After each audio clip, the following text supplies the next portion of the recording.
Hello everybody, welcome to our channel Flow Health Stories. So today we are going to discuss about skeletal system, जो कि हमारी body का framework होता है, जो हमें सपोर्ट देता है, हमें प्रोटेक्ट करता है, हमें मूवमेंट करने में हेल्प करता है और साथ ही साथ ब्लड के फॉर्मेशन में भी हेल्पफुल होता है। तो एक न्यू बॉर्न बेबी की बात करें, लगभग 300 बोन्स होती हैं उसकी बॉडी में और ये फ्यूज़ होके 206 बोन्स बना लेती हैं, जो कि एक एडल्ट ह्यूमन में होती हैं। बोन्स मिनरल्स की बनी होती हैं, जैसे कैल्शियम एंड फॉस्फोरस की। इनमें एक सॉफ्ट टिश्यू होता है जिसको हम बोन मैरो कहते हैं, जिसमें नए ब्लड सेल्स बनते हैं।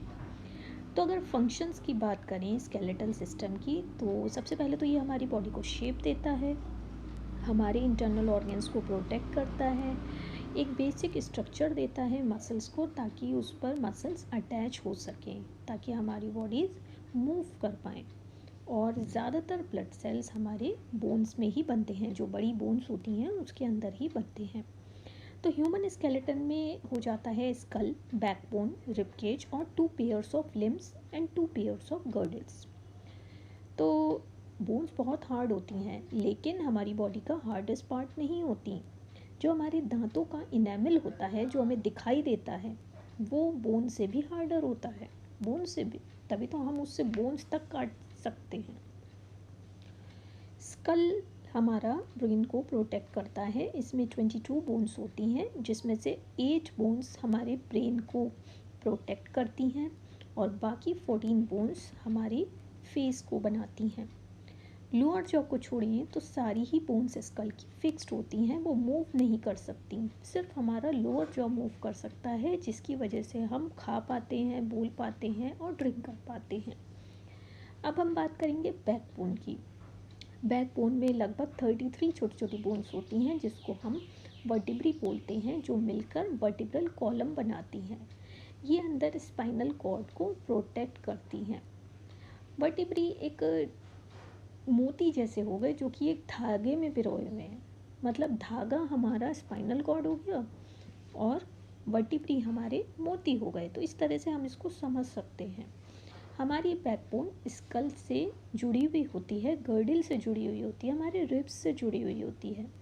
जो बैकबोन की फर्स्ट बोन होती है उसको हम एटलस बोलते हैं, और जो सेकंड बोन होती है उसको एक्सिस बोलते हैं। लास्ट बोन को हम टेल बोन बोलते हैं, क्योंकि वो टेल की शेप में होती है। अब आता है हमारा रिब केज। रिब केज एक प्रोटेक्टिव फंक्शन होता है, हमारे वाइटल ऑर्गन्स जैसे लंग्स और हार्ट को प्रोटेक्ट करता है, हमारे अपर बॉडी को सपोर्ट करता है और मसल्स के साथ वर्क करके मूवमेंट में हेल्प करता है, जो कि रेस्पिरेशन में हेल्प करते हैं। जब हम सांस लेते हैं, हम देखते हैं हमारा जो रिब केज है वो ऊपर उठता है, नीचे जाता है, तो ये मूवमेंट रिब केज की वजह से ही होता है। रिब्स थिन, फ्लैट और कर्व्ड बोन्स होती हैं। रिब केज में 12 पेयर्स ऑफ रिब्स होते हैं, जिसमें हार्ट और लंग्स होते हैं। जो फर्स्ट 7 पेयर्स ऑफ रिब्स होते हैं वो सीधे स्टर्नम से अटैच्ड होते हैं। तो आगे जो फ्लैट बोन होती है, दैट इज स्टर्नम। जो लॉन्ग बोन सेंटर में होती है, और जो डायरेक्टली स्टर्नम से अटैच्ड होते हैं उनको हम ट्रू रिब्स कहते हैं, जैसे कि हम फिगर में देख पा रहे हैं।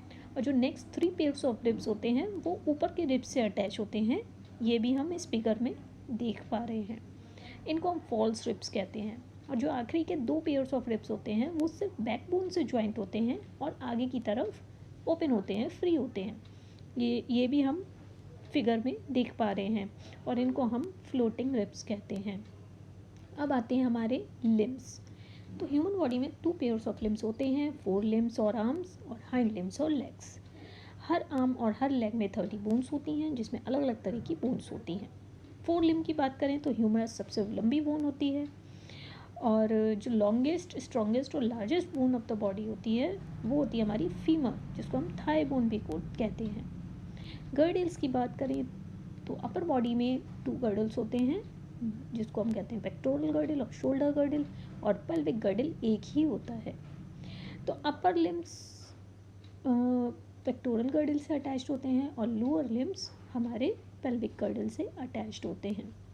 अब हम बात करेंगे जॉइंट्स की। तो जॉइंट्स ऐसे कनेक्शंस होते हैं जो हमें मूव करने में हेल्प करते हैं। एक होती है फाइब्रस जॉइंट, जो कि हमारे स्कल होता है उसमें जो सूचर्स होते हैं तो वो कोई मूवमेंट अलाउ नहीं करते, तो ये होते हैं हमारे फाइब्रस जॉइंट। दूसरे आते हैं हमारे कार्टिलेजिनस जॉइंट, जो कि हमारी वर्टिब्रल डिस्क होती हैं उसके बीच में कार्टिलेज होता है जो कि लिमिटेड मूवमेंट ही अलाउ करते हैं। थर्ड आ जाता है हमारा बॉल एंड सॉकेट जॉइंट, जो कि हमारे शोल्डर और हिप में होता है, तो ये काफ़ी मूवमेंट अलाउ करता है। नेक्स्ट आता है हमारा हिंज जॉइंट, जो कि एल्बो और नी में होता है, तो ये जैसे दरवाज़ा होता है आगे पीछे मुड़ता है उसी तरह का मूवमेंट अलाउ करता है।